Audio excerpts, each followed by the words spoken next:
कुछ दिन पहले हमने बिहार में ये वोट अधिकार यात्रा शुरू की।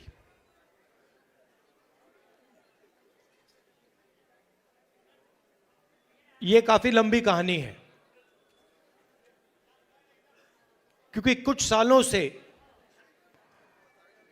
हमें शक हो रहा था और पूरे देश को शक हो रहा था कि इलेक्शन के सिस्टम में कोई ना कोई गड़बड़ है। लोग कहते थे ईवीएम की बात होती थी, आरएसएस के संगठन की बात होती थी, मगर एक बात दिखने को मिलती थी कि बाकी पार्टियों को एंटी इनकम्बेंसी हो जाती थी, मगर बीजेपी के खिलाफ कभी एंटी इनकम्बेंसी नहीं होती थी। बीजेपी एक बार, दो बार, तीन बार, चार बार, एक के बाद एक चुनाव जीती जाती थी। तो अजीब सा लगता था, मगर हम खुलकर नहीं कह सकते थे क्योंकि सबूत नहीं था। महाराष्ट्र में हमें सबूत मिला। सबूत क्या था? लोकसभा का चुनाव हमारा गठबंधन जीतता है, स्वीप करता है। 4 महीने बाद उसी प्रदेश में, उसी महाराष्ट्र में वही पार्टियां लड़ती हैं। हमारा गठबंधन बीजेपी के गठबंधन के खिलाफ लड़ता है। हमारे गठबंधन का एक भी वोट कम नहीं होता। जितने हमें लोकसभा में मिले उतने हमें विधानसभा में मिले, मगर बीजेपी का वोट बढ़ जाता है। अजीब सी बात है। हमने देखा, पता लगाया, लोकसभा के बाद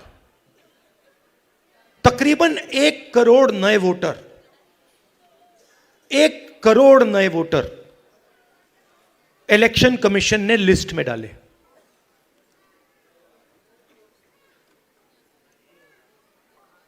$45 लाख लिस्ट में, और बाकी वोटिंग बढ़ी।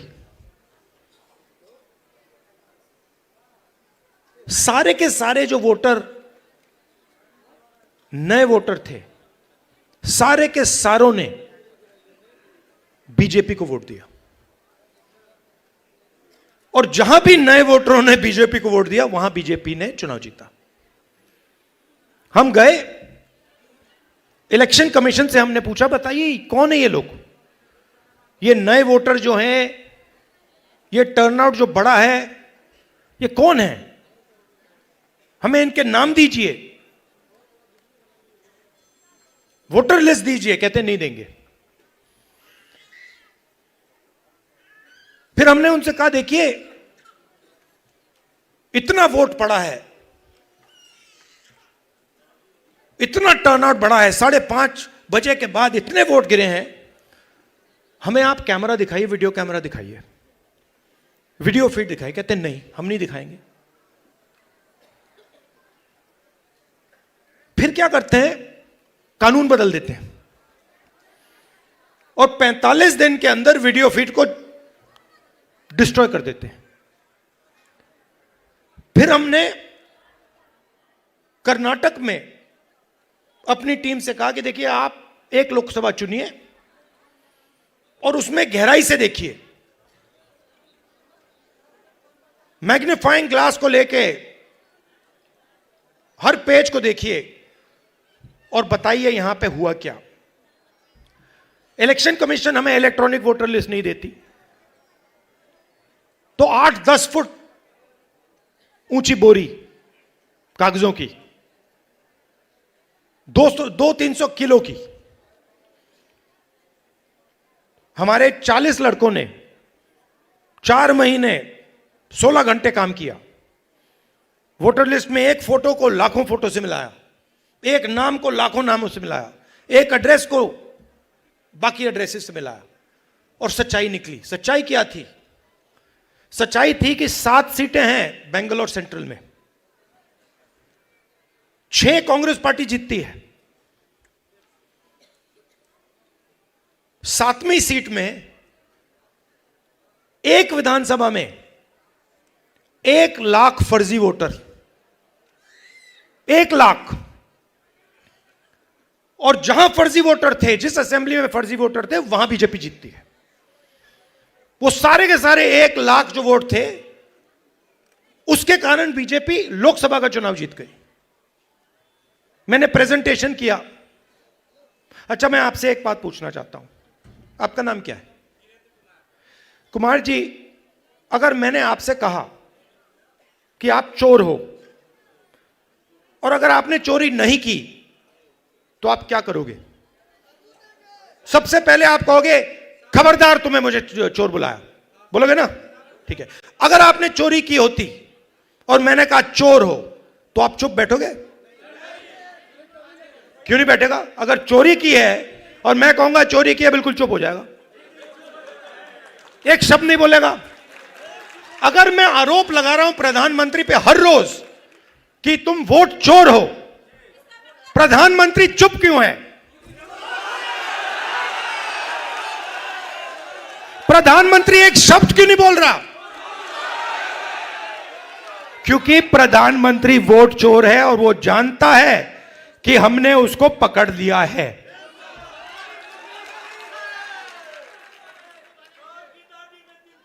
देखिए, मैं आपको एक बात बताता हूं। देखिए, हमारा जो काम है ना,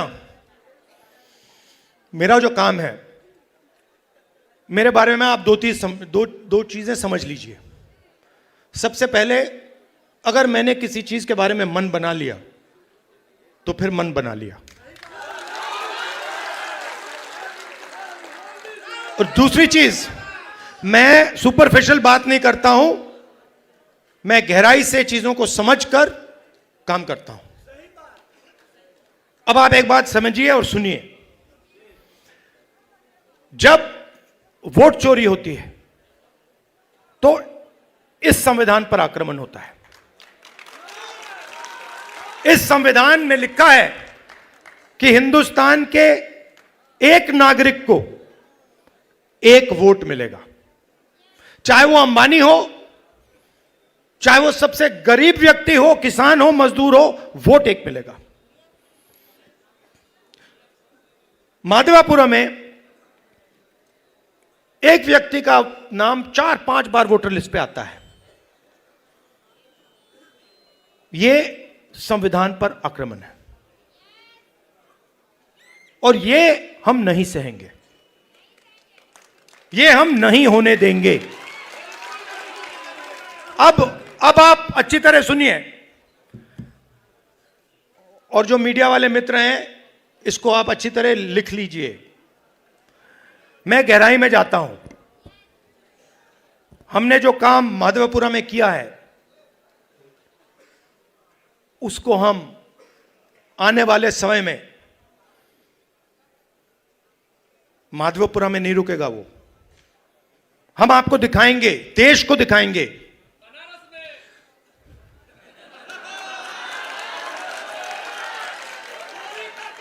मोदी जी, मैं आपको बता रहा हूं, मोदी जी डरे हुए हैं, क्योंकि मोदी जी को बात समझ आ गई है कि अब चोरी पकड़ी गई है और अब वो भाग नहीं सकते हैं। हम आपको दिखाएंगे कि सिर्फ माधवपुरा में चोरी नहीं हुई है, लोकसभा में चोरी हुई है, हरियाणा में चोरी हुई है, महाराष्ट्र में चोरी हुई है, मध्य प्रदेश में चोरी हुई है, और अब ये बिहार में चोरी करने की कोशिश कर रहे हैं। और बिहार की जनता ने इनको हिला के रख दिया है, हिला के रख दिया है।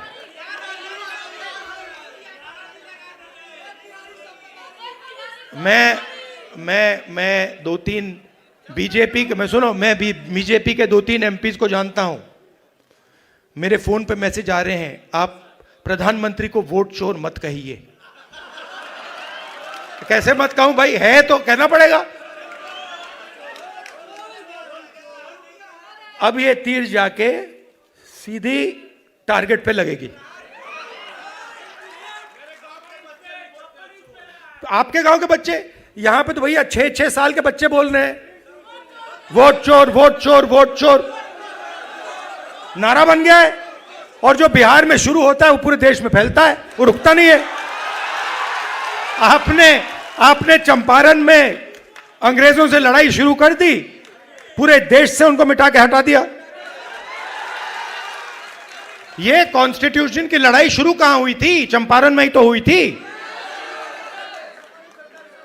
वहीं तो हुई थी। अब इसका लक्ष्य क्या है? ये वोट चोर और संविधान को मिटाना, खत्म क्यों करना चाहते हैं, मैं आपको बताता हूं। तेजस्वी जी ने बात की, देखिए हमें बैलेंस चाहिए, बैलेंस चाहिए। मतलब इस देश में अगर एक व्यक्ति को एक वोट मिलता है तो भागीदारी सबको मिलनी चाहिए। और जब हम हिंदुस्तान की संस्थाओं को देखते हैं, और इस बात को पहले मैं इतनी गहराई से नहीं समझता था जितनी आज मैं समझता हूं, जब हम हिंदुस्तान के इंस्टीट्यूशंस को, संस्थाओं को देखते हैं, और कोई भी इंस्टीट्यूशन चुन लो, कॉर्पोरेट इंडिया देख लो, ब्यूरोक्रेसी देख लो, जुडिशरी देख लो, मीडिया देख लो, बॉलीवुड देख लो,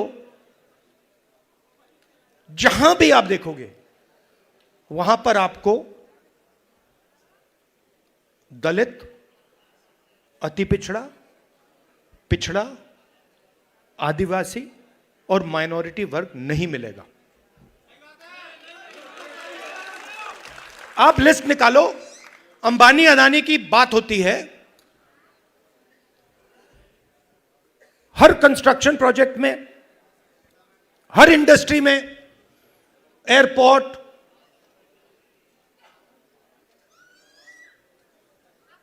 जमीन,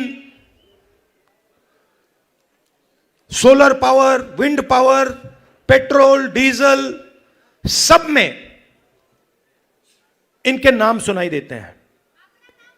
500 हिंदुस्तान की सबसे बड़ी कंपनियां हैं। मैं आपसे आज पूछना चाहता हूं, इन 500 में दलित, आदिवासी, पिछड़ा, अति पिछड़ा वर्ग के कितने मालिक हैं? मतलब हिंदुस्तान की पूरी इकोनॉमी में 90% तो है ही नहीं, 90% है ही नहीं। आप जाते हो प्राइवेट अस्पताल में, जाते हो, सरकार का काम आपके स्वास्थ्य और शिक्षा का देखभाल करने का होता है। ये बिजनेसमैन का काम नहीं होता है, ये सरकार का काम होता है। कि अगर कोई गरीब व्यक्ति बीमार हो जाए, सरकार की जिम्मेदारी होती है कि हमारा नागरिक है, हमारे देश का नागरिक है, इसकी रक्षा, इसकी प्रोटेक्शन, इसके स्वास्थ्य की प्रोटेक्शन हमें करनी है ना। कॉन्स्टिट्यूशन में यह नहीं लिखा है कि अगर हिंदुस्तान का कोई गरीब व्यक्ति बीमार हो जाए तो उसे मतलब 6, 10, 15 लाख रुपए का बिल दे दो। लिखा है कहीं? नहीं लिखा है। प्राइवेट स्कूल अस्पताल बंद हो, एक समान शिक्षा नहीं, वो देखिए, मगर मैं उससे पहले एक सवाल पूछ रहा हूं। प्राइवेट अस्पतालों की लिस्ट निकालिए। ये बड़े बड़े अस्पताल हैं जहां आप लोग जाते हो, जहां आपके जेब से लाखों रुपए निकलता है, इनके मालिकों की लिस्ट निकालिए और मुझे वहां दिखा दीजिए दलित कौन है, आदिवासी कौन है, पिछड़ा कौन है, अति पिछड़ा कौन है, माइनॉरिटी का नाम, वहां नाम दिखा दो।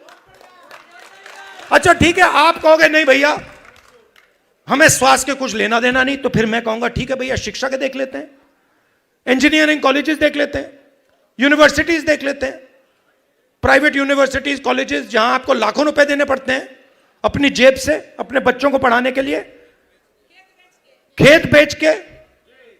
फिर मुझे बताओ उनके मालिकों की लिस्ट में बता दो कौन सा है, मतलब अति पिछड़ा कौन है वहां पे बैठा हुआ। तो आप 90% हो, अब ठीक है, अगर आप सब मिलाकर 2% होते तो मैं कहता ठीक है भैया, आप 2% हो, बात वहां खत्म हो जाए। मगर आप तो मेजोरिटी में 90% हो। आप 90% की भागीदारी हिंदुस्तान में है ही नहीं। कर्नाटक, तेलंगाना में हमने जाति जनगणना किया, आप हैरान हो जाओगे। सारे के सारे जो गवर्नमेंट के कॉन्ट्रैक्ट हैं, छोटे से लेकर बड़े, उनमें कोई अति पिछड़ा नहीं है, कोई दलित नहीं, कोई आदिवासी नहीं, कोई पिछड़ा वर्ग का नहीं। आप राजनीति कैसे करोगे? मतलब पूरी की पूरी फंडिंग आपके हाथ में नहीं है, कॉर्पोरेट इंडिया नहीं है, अस्पताल नहीं है। अच्छा ठीक है, आपको यह सब नहीं चाहिए, मीडिया देख लो, मुझे नाम बताओ। मैं देखिए, मैं बड़े प्यार से बोल रहा हूं, मैं बड़े प्यार से बोल रहा हूं, भागीदारी तो होनी चाहिए। ये ओपिनियन बनाते हैं, ये लोग ओपिनियन बनाते हैं। नहीं, वो आपने बोला सबसे खराब आज तक है, मगर मुझे ये बताओ, एंकर्स में से मालिकों में से मुझे अति पिछड़ा नाम बता दो, मुझे दलित नाम बता दो, छोड़ो अति पिछड़ा छोड़ो, दलित बता दो, पिछड़ा बता दो। नहीं है तो कॉर्पोरेट इंडिया उधर नहीं हो, आप मीडिया में नहीं हो। अच्छा बॉलीवुड की बात करते हैं, वहां पे नाम बता दो, एक वहां बता दो, है ही नहीं, बहुत कम, क्या है ही नहीं। तो इसीलिए मेरी सोच है कि दो चीज से शुरुआत होगी। सबसे पहली चीज नेशनल लेवल पर जाति जनगणना, जिससे सबको पता लग जाएगा कि भैया हमारी इतनी भागीदारी है इस देश में। और तेलंगाना में हमने बहुत गहराई से किया है, सवाल पब्लिक से पूछ के हमने लिए हैं, दलित एसोसिएशन से हमने पूछकर उनसे कहा कि भैया आप बताओ हमें क्या पूछना चाहिए। ईपीसी एसोसिएशन से हमने पूछकर भैया आप बताओ हमें सवाल कौन से पूछने चाहिए। तो एक सेकंड, दूसरी बात, जो ये 50% की दीवार है रिजर्वेशन की, मैं आपको गारंटी करके कह रहा हूं, इसको तो हम चूरा चूरा करके फेंक देंगे उठा के। और ये देखिए, ये पहले 2 कदम हैं। आप ये मत सोचिए कि इसके बाद हम बात छोड़ देंगे। ये जाति जनगणना से हमें एक विकास का एक नया मॉडल मिलेगा, वो शुरुआत होगी। मगर हमारा लक्ष्य है कि देश में बैलेंस होना चाहिए, सब लोगों को इस देश में जगह मिलनी चाहिए, कोई भी हो, अपर कास्ट हो, दलित हो, अति पिछड़ा हो, माइनॉरिटी हो, सबको जगह मिलनी चाहिए और सबकी इज्जत होनी चाहिए। और मोहब्बत की दुकान, मतलब नफरत नहीं, प्यार से, बिना नफरत, बिना हिंसा, सबको लेकर देश की जो पूरी शक्ति है, जो देश के हर लोग में, हर व्यक्ति में है, उस पूरी शक्ति का हमें प्रयोग कर कर देश को आगे ले जाना है। मगर यह सब नहीं हो सकता अगर ये लोग वोट चोरी कर लेंगे। इसीलिए हम वोट अधिकार यात्रा यहां शुरू की और आपने हमें इतनी मदद की। आप सबका दिल से धन्यवाद करता हूं कि आपने अपनी पूरी एनर्जी इस यात्रा में डाली। धन्यवाद, नमस्कार, जय हिंद।